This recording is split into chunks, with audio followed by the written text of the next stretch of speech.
General Theus, thank you for agreeing to do this interview. We're grateful that you came in such bad weather and appreciate your being here. Well, thank you very much for the invitation. I'm really honored and privileged to be here. I want to begin when you're 32 years old and the Supreme Court in 1954 announces that segregated schools have to come to an end. Can you remember what your initial thoughts were when you heard about this? I'm guessing on the radio or read about it in the newspapers. My initial thought was simply that this is great. We have finally won one of the major decisions that will move our society forward, but together. And so I thought that at that point, this was really good.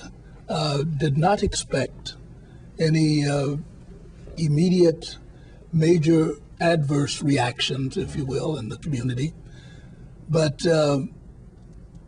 this was soon put to an end because let me tell you a little bit about myself at that point. Surely.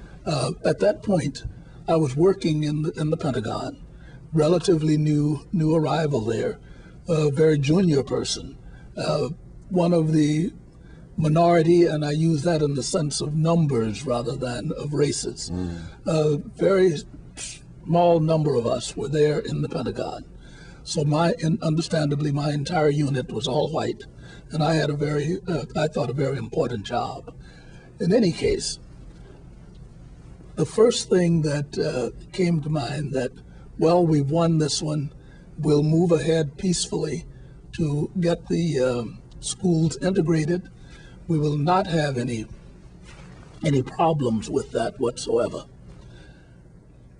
When I came to work the next day, I was talking with one of my supervisors who happened to have been white. And he said to me, well, what do you think of the Supreme Court decision integrating the schools? And I said to him, well, Jack, I think that it's really a good thing. It's something that's been a long time coming and should have happened a long time ago. And he said, well, do you really think that that we can legislate equal opportunity, equality of treatment, equality of education?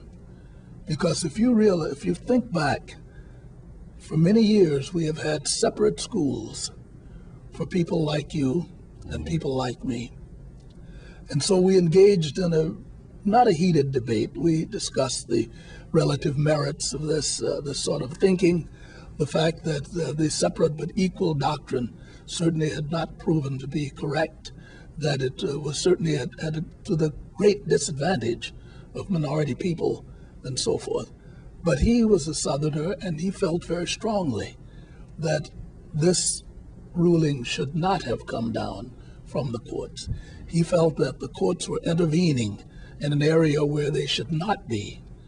And so I had to work very hard to put him straight on this one, to understand that really this is something that all of us as American citizens were deserving, and it should have come to pass a long time ago. Now, as for myself, as I mentioned, and this is at the risk of redundancy, I felt that this was fine and that it would move ahead swiftly, having become accustomed to things happening in the military. But of course, you and I know that it didn't move smoothly at all. We know what happened afterwards. As these events started to take place, the resistance, the use of military individuals to integrate the schools, the busing doctrines and so forth, it was pretty obvious that we were going to have strong leadership from the top, and I'm thinking now in our government, if we were going to make this law really mean anything to our nation.